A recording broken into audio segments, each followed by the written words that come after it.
كلنا خارجين من رمضان واكيد وحشنا السمك والمأكولات البحرية. النهاردة هنعمل نوع من المأكولات البحرية جميل قوي، هيعجبكم جدا. في ناس كتير ما تعرفوش، بس اللي هيعرفوا يجربوا هيعجبه جدا جدا. الصبيط، اسمه صبيط او حبار او صوبيا. يلا نشوف هنعمله مع بعض ازاي.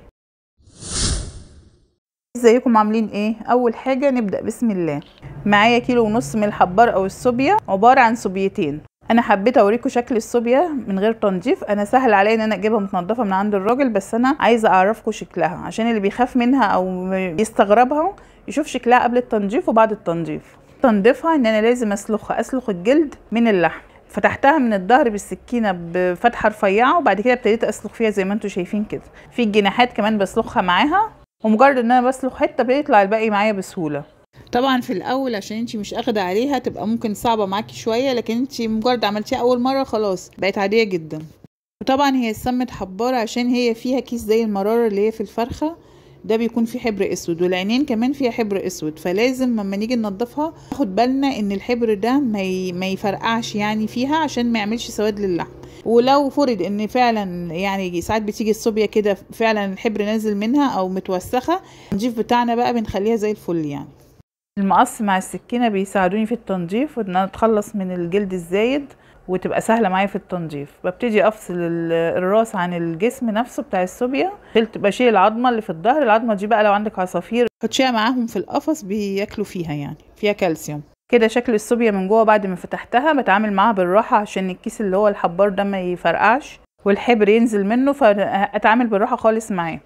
ما اتخلص منه ببتدي بقى انضف بقيه الصوبيا من الامعاء ومن الحاجات اللي هي فيها، وطبعا بعيده على غسيلها. دلوقتي الراس انا كده بشيل العين منها، بحاول احدد العين كويس وبعد كده اقصها عشان الحبر برضو ما ينزلش منها. برضو ابتدي انضف الراس ان انا افصل الجلد عن اللحم. برضو في الراس بيكون موجود قشره سودا في النص كده تخينه، لازم اتخلص منها. طبعا اهم حاجه بعد تنظيفها بنقعها في الملح والدقيق فتره لغايه لما لحمها يبقى ابيض. بغسلها كذا مره واسيبها منقوعه في الدقيق والملح. مهما اتوسخت معاكي من الحبر، لكن الدقيق والملح بينضفها كويس. بعد ما خلاص غسلتها وصفتها كويس ببتدي اقطعها شرايح طويله حسب الرغبه، حسب ما انت عايزه، بالطول او بالعرض. بتعمليها شرايح طويله وبتتبليها وبتحمريها بقى، بتبقى جميله جدا. بتكوني حاطه التتبيله بتاعتها بتكون نفس تتبيله السمك، اللي هو الثوم والكمون والملح والفلفل والليمون. بنحط لها رشه خل عشان اللحم يبقى طري. بالنسبه للروس والاجنحه بعمل منها رز الصياديه، او ممكن اعملها طاجن بالدمعه. بقطع الراس صغير جدا والاجنحه حتت صغيره، وابتدي اعمل بيها الرز، احمرها مع البصل واعمل بيها الرز الصياديه.